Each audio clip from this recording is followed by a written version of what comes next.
Hürriyet'in hürriyetleri geliyor. Gazi şehrimize hoş geldiniz, şeref verdiniz. Mahzunların umudu, Hür Kadro sizleri muhabbetle selamlıyor. Gazi şehrin yiğit vekili Sayın Şehzadeleri sizleri selamlıyor.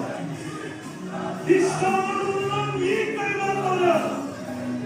İşte Gaziantep, işte Gaziantep'in umudu Hüdapar. Hürriyet'in hürriyetleri sizleri sevgiyle, muhabbetle selamlıyor. Gazişehir gelişimizle müşerref. Hoş geldiniz, şeref verdiniz. Getirdiniz diyoruz.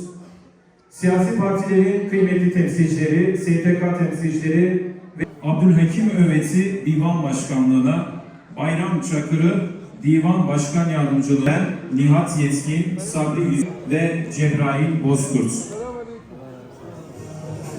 İsmeyenler, evet, kabul edilmiştir. Hayırlara vesile olmasını diliyoruz. Bütün tabanımız ile tam kadro katılmadı.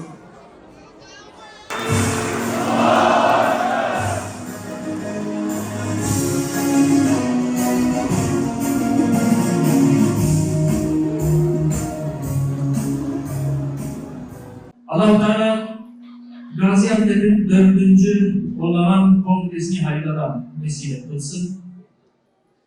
Memlekete hayırlı hizmete yapacak bir kadronun yola koymasına vesile olsun inşallah.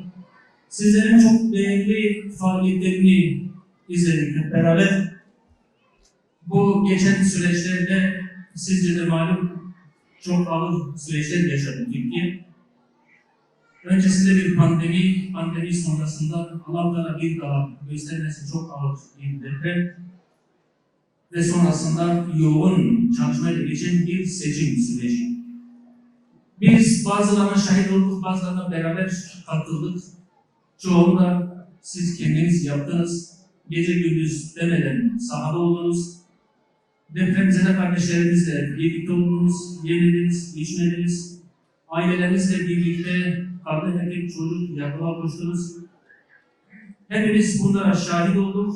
Bir kez daha şimdi sizlerin izlerken de sizlerin bu memlekete çok şey kattığınızı şahit olduk. Allah Teala sizlerin bu güzel hizmetlerini daim etsin, keyfiyetini arttırsın ve uzun soluklu bir mücadele içerisinde sizlere güç ve kuvvet versin inşallah. Hep birlikte bu boşlukları doldurmaya, eskileri tamamlamaya, milletimize huzur, barış, kardeşlik getirmeye çalışıyoruz. Hep beraber bunun gayreti içerisindeyiz. Hüdapar doğduğu, kurulduğu ve yola çıktığı güne şimdiye kadar hep birlikte müşahede ettik ki Türkiye'nin siyasetine hakikaten çok fazla şey kattı, çok fazla değer kattı. Amacı mevki, mal, makam olmayan, dünya nimetlerini, malı, makamı, ihaleyi, şöhreti, namı elinin tesir edilden ve siyasetin merkezine halka hizmeti koyan, huzuru, barışı tesis edilen bir parti olarak daha bizim yapacak çok fazla işimiz, yürüyecek çok yolumuz ve ödenecek çok bedelimiz var. Allah-u Teala bizlere yardım etsin, istikametten ayırmasın, haktan, hakikaten ayırmasın. Bu memlekete faydası dokunan, bu memleketin sorunlarının çözülmesine katkısı olan bir parti olarak bize güç ve kuvvet versin inşallah. İfade ettiğim gibi derdimiz çok, acımız büyük. Türkiye'de çözmeyi bekleyen çok fazla sorun var. Siyaset kurumuna buradan baktığımız zaman Türkiye'nin devasa sorunlarının çözümü noktasında geldiğimiz nokta itibariyle siyaset kurumunun hakikaten bu sorunları çözmekte çok aciz bir noktaya düştüğünü birlikte görüyoruz. Tabii ben gündelik siyaset, günübirlik sorunlar üzerinden meselelere yaklaşmak istemiyorum. Bizim 100 yıllık asırlık sorunlarımız var. Her geçen gün bunlar derinleşiyor ve halen bu sorunlar devam ediyor. Bir türlü bunları çözemedik. Her gelen iktidar çözme vaadiyle yola çıktı. Çözmeye çalıştı kendisi. Ancak geldiğimiz nokta itibariyle her ne kadar son dönemde, son 20 yıllık AK Parti hükümeti döneminde çok ciddi mesafeler almış olsa dahi hepimiz biliyoruz ki halen çözmeyi bekleyen dünya kadar sorun var. Birçok sorundan belli gittiğimizi de görebiliyoruz. Bazı örnekler vereceğim. Sözü çok fazla uzatmadan hızlı bir şekilde siyaset kuruluna dair bazı şeyler söylemek istiyorum. Şimdi iktidar partisi ve diğer partilerimiz özellikle son dönemlerde yeni yüzyılı siyasetlerinin söylemi haline getirdiler. Bu aslında isabetli bir şey. 100 yıllık bir geçmiş söz konusudur ve şu anda yeni bir yüzyılın başındayız. Şimdi yeni yüzyıl, ikinci yüzyıl ve bunun ihya edilmesi, Türkiye'nin kalkındırılması, sorunların çözülmesi anlamında çok şey söyleniyor. Fakat bizim 100 yıl, yeni yüzyılda söylenecek bazı şeylerimiz var. Şimdi geçen yüzyıl nasıl bir yüzyıldı? Hangi sorunları yaşadık? Nelerle boğuştuk? Acı yaşatan, sorun olan, memleketimize, milletimize ızdırap yaşatan ve derinleşen sorunlar nelerdir? Bunların sebepleri nelerdir? Yeni yüzyılda yapılması gereken şey nedir? Yeni yüzyıla dair söylememiz, öncelikle bu yeni yüzyılın kayıp bir yüzyıl olmaması gerektiği yönündedir. Bu yeni yüzyılın kayıp yüzyıl olmamasını istiyoruz. Bunun için de özellikle siyaset kurumunun tepki silkelemesi, yapılması gereken şeylerin tespit etmesi ve bunların çözülmesini siyasetin merkezi haline getirerek yeni yüzyılda Türkiye'de yaşayan toplumları rahatlatmasıdır. Şimdi geçen yüzyılda malum Türkiye Osmanlı bakiyesi bir ülke.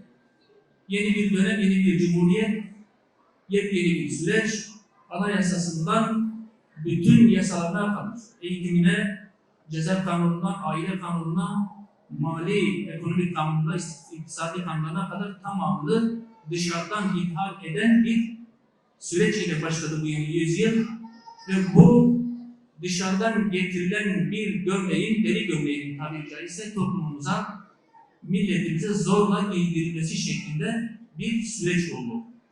Bu yüzyıl içerisinde toplumumuz, milletimiz kendisine giydirilen bu gömleğin kendisine uymayacağını bağırdı, çağırdı, söyledi. Ama bu gömleğin üzerimize kalmasında ısrar edildi, diretildi. Gelinen noktada çok büyük şeyler kaybettik, çok ağır bedeller ödedik. Anayasası, yasaları, eğitim anlayışı, dayatılan aile anlayışı ve diğer bütün mevzuat bizim 1000 belki 2000 yıllık kültürümüzü, inancımızı, değerlerimizi silip süpüren, tamamıyla batıdan ithal bir anlayış kazandırmaya çalışılarak dayattırmaya çalışıldı.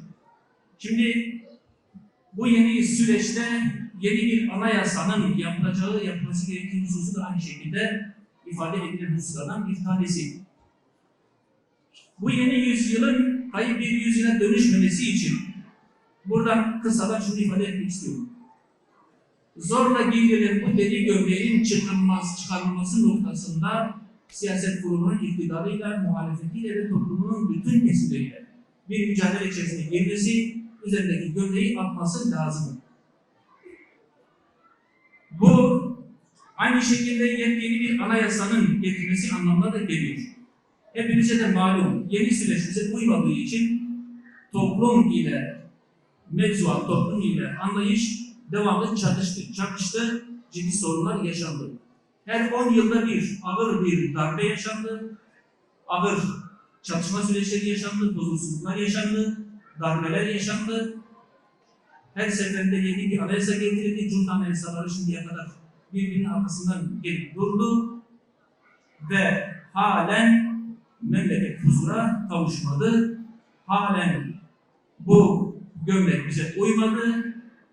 Bütün değiştirilme süreçlerine rağmen, bütün revize çalışmalarına rağmen bir türlü bize uymadı. Uymayacak da. Şimdi buradan bizim özellikle altını çizmek istediğimiz husus şu. Bu yepyeni bir yüzyıldır. Bu memleketin çok şeye ihtiyacı vardır. Bu memleket bütün insanlarıyla, bütün etnik yapılarıyla, bütün inançlarıyla çok değerli bir halktır, çok değerli bir toplumdur. Çok güzel şeylere layıktır. Bir daha geçmiş dönemlerde yaşanan acıları bir daha yaşamamamız gerekiyor.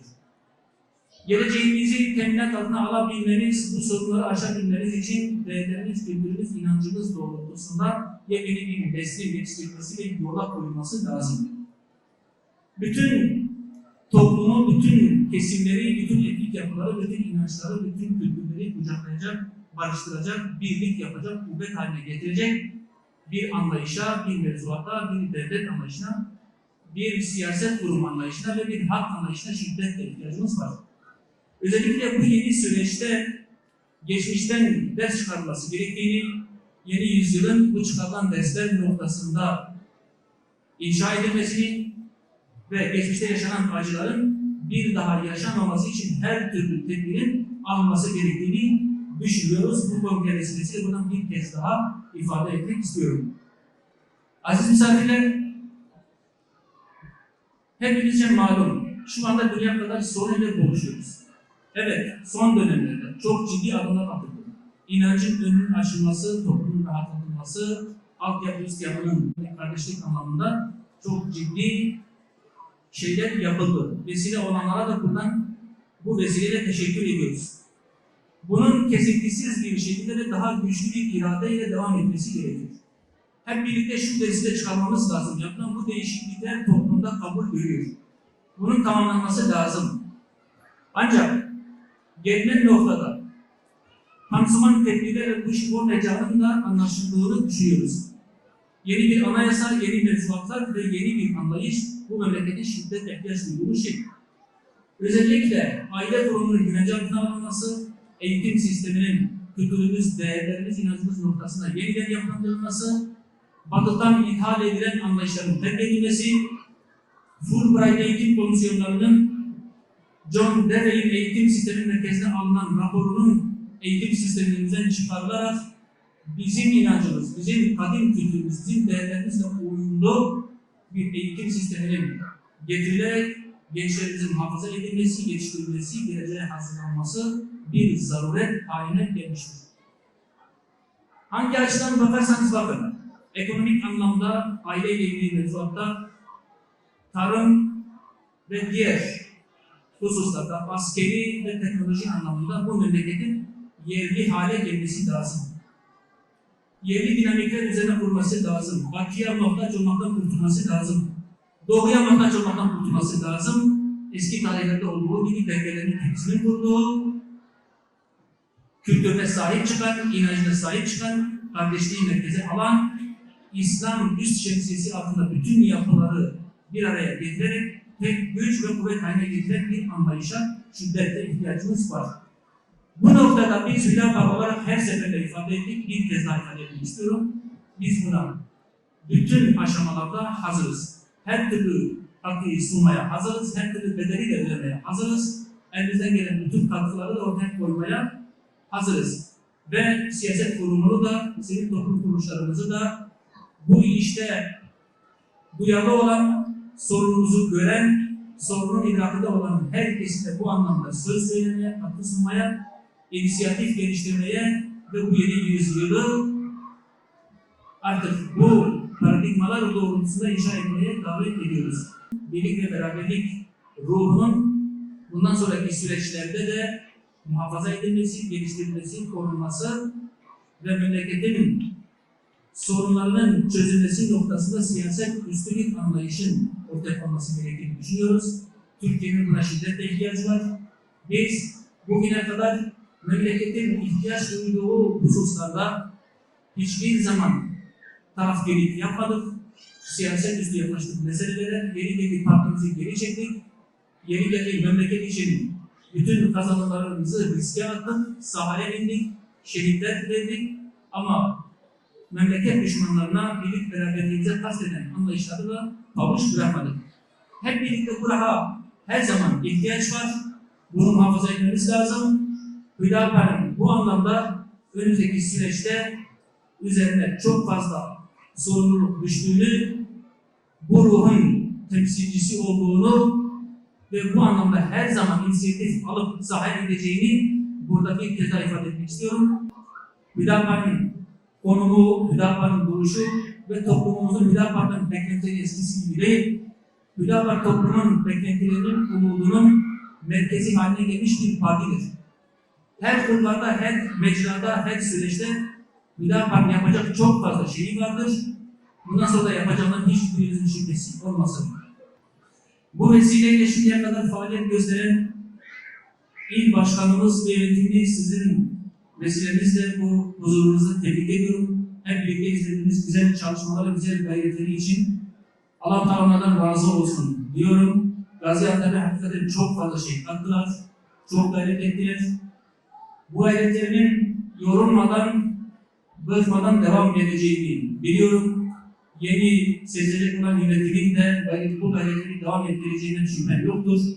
Biz de Hüdapar'ın vekilleri olarak, Hüdapar'ın genel merkezi olarak her zaman yanınızda olduğumuzu, ne zaman isterseniz sizinle beraber koşacağımızı, Gazi şehrimizin bütün sorunlarını, bütün dertlerini, bütün sıkıntılarını, kendi derdimiz, kendi sıkıntımız olacak olarak kabul edip yanınızda olacağımızı bir kez daha ifade etmek isterim.